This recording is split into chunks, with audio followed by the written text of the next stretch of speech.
Lijepa tebi i tvom sugovorniku. Svake godine je prekrasno biti na Šibenskom dječjem festivalu.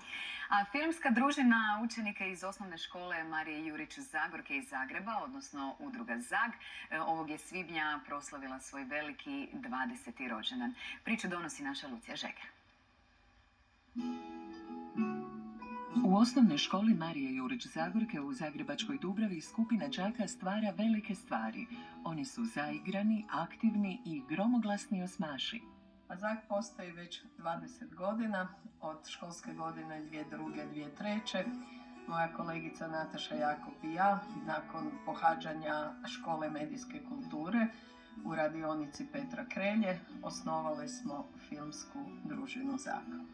I tako smo zapravo iz teorije krenuli u praksu. Nas dvije smo profesorice hrvatskoga, mi smo i na fakultetu imali kolegij osnove medijske kulture, ali ono sve bitno što nam je trebalo da bismo iz teorije prešli u praksu, već punih 20 godina znanja koja smo naučili u školi medijske kulture prenosimo na generacije naših učenika. Ovi učenici snimaju dokumentarce i reportaže o aktualnim događajima, ali na kreativniji način. Snimali smo film Idealni jelovnik, o tome kako se zapravo gomile hrane nepotrebno bacaju u školskim kuhinjama. Snimili smo jedan hibridni igrano dokumentarni film ove godine posvećen 150. rođendanu Marije Jurić Zagorke, dakle književnice čije ime naša škola nosi. Nije to prvi film posvećen Zagorki, mi tako sporadično snimamo svakih nekoliko godina što znaju naši učenici o Zagorki. Film o Mariji Jurić Zagorki potpuno je animiran. Izradio ga je osmaš Lukas Golubić koji se animacijom bavi od prvog razreda. Zadatak je bio da napravim film o životu Marije Jurić Zagorke, animirani.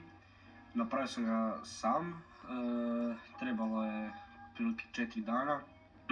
Taj je film negdje 5 minuta i mislim, posao je zahtjevan, ali to je nešto što volim raditi, tako da nije bilo toliko strašno.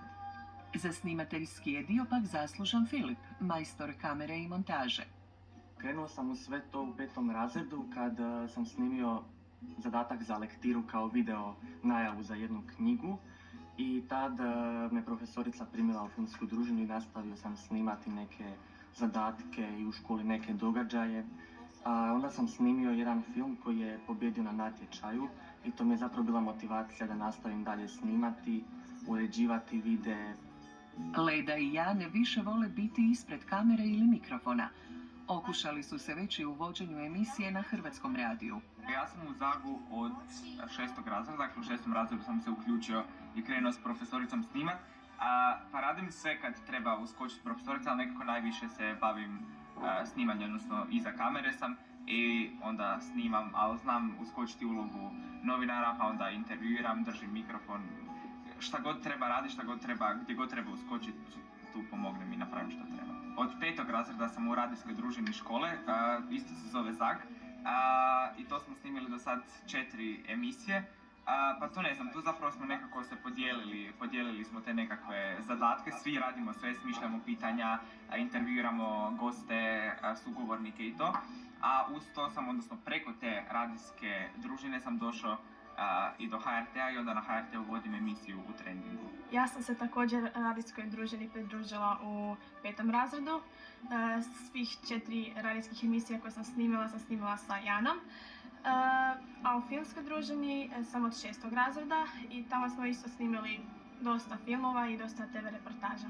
Zagovci velik dio rada posvećuju djeci s posebnim potrebama i prema njihovim pričama snimaju filmove i radijske emisije. Teme koje mi zapravo obrađujemo, to su male teme iz naših učionica, iz našeg školskog dvorišta, ali to su zapravo velike teme. Djeca, recimo s cerebralnom paralizom, s autizmom, Tureovim sindromom. Mi zapravo naše vršnjake želimo približiti drugima. Zapravo u tom praktičnom radu želim da djeca postanu i stvaratelji, da zapravo vide kakav je taj proces od ideje, pa zajednički radimo sinopsis, radimo na scenariju i onda podijelimo ta zaduženja po danima kako ćemo snimati, na kojim lokacijama i onda idemo u montažu.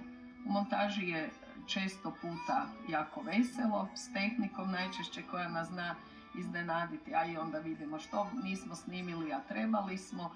Ali eto, to su pogreške, tako to treba biti s djecom i mislim da su oni puno naučili i nekako imaju veći kritički odmak prema onome što radimo. Većina zagovaca u budućnosti se vidi upravo u svijetu medija ili filma.